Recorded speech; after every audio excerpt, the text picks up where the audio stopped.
He once taught a poor village boy how to hold a pencil, how to write his very first sentence, and, more importantly, how to believe in himself. Mr. Amadu, with his quiet patience, had poured every ounce of his life into children who came from families struggling to survive. He never asked for thanks, never sought recognition. His satisfaction was watching a young mind light up with understanding, seeing a child discover the power of words and the strength of thought.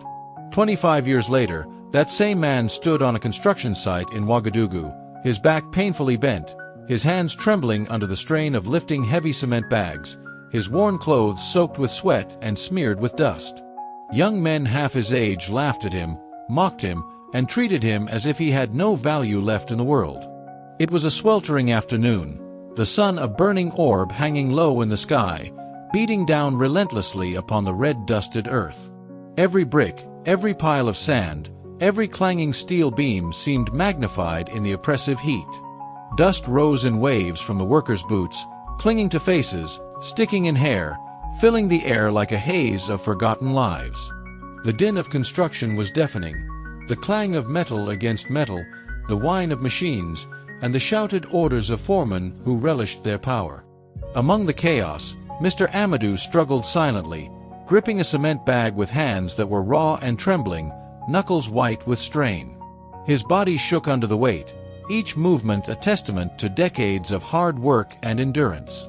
The foreman, a young man named Musa with a face twisted in arrogance and cruelty, strutted near him, a smirk playing on his lips. "Move faster, old man. You're useless," Musa barked, his voice cutting through the noise. The workers around them flinched, avoiding eye contact.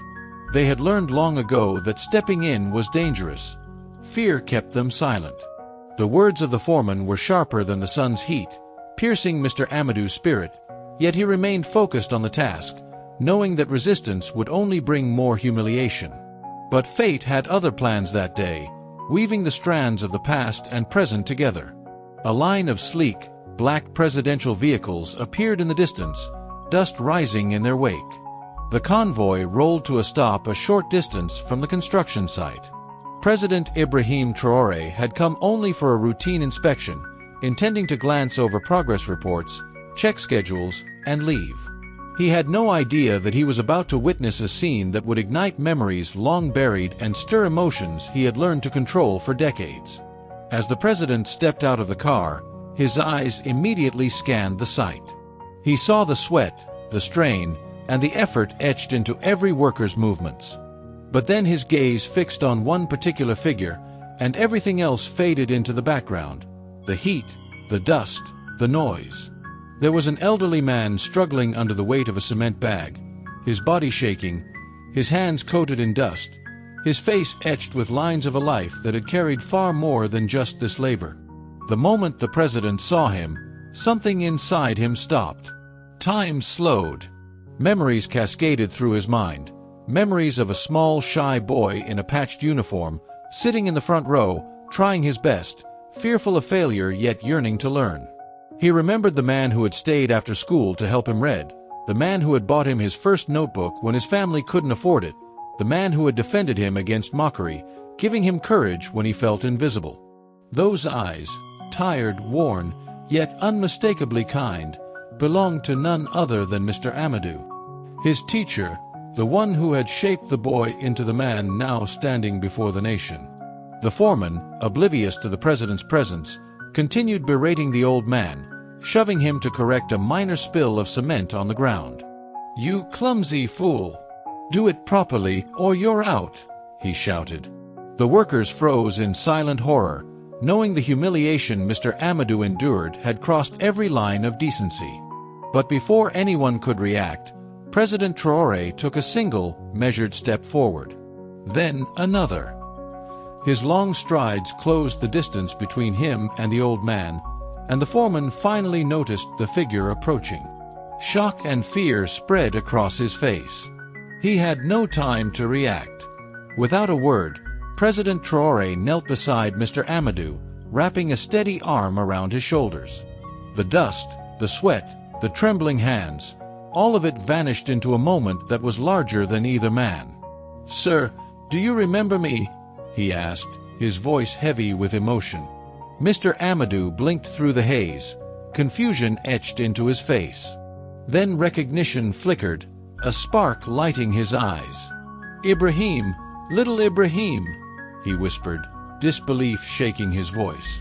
A hush fell over the sight. Workers gasped. Some covered their mouths, unable to comprehend the scene before them. The president, known and untouchable, kneeling in the dirt beside a man he had once called teacher. The president turned slowly, the weight of authority and moral certainty pressing from every movement toward the foreman. "This man," he said, his voice calm but razor-sharp, "is the reason I can read.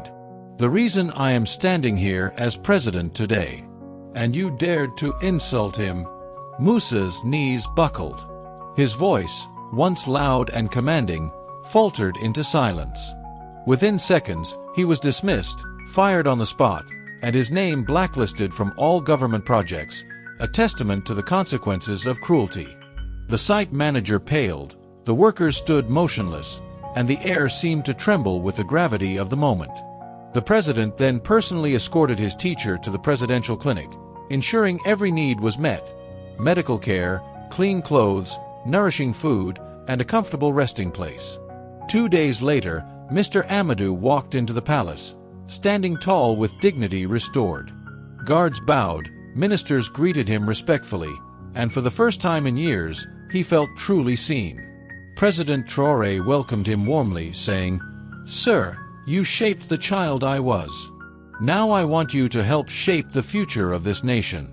Become the national guide for young teachers." Tears streamed down Mr. Amadu's cheeks, not for the position, but for the knowledge that the boy he once believed in had never forgotten him. From the dust of a construction site to the halls of the presidential palace, his journey became a reminder to millions across the world. True greatness is not shown by power, but by gratitude, not by how many people bow to you, but by how many people you lift up with you.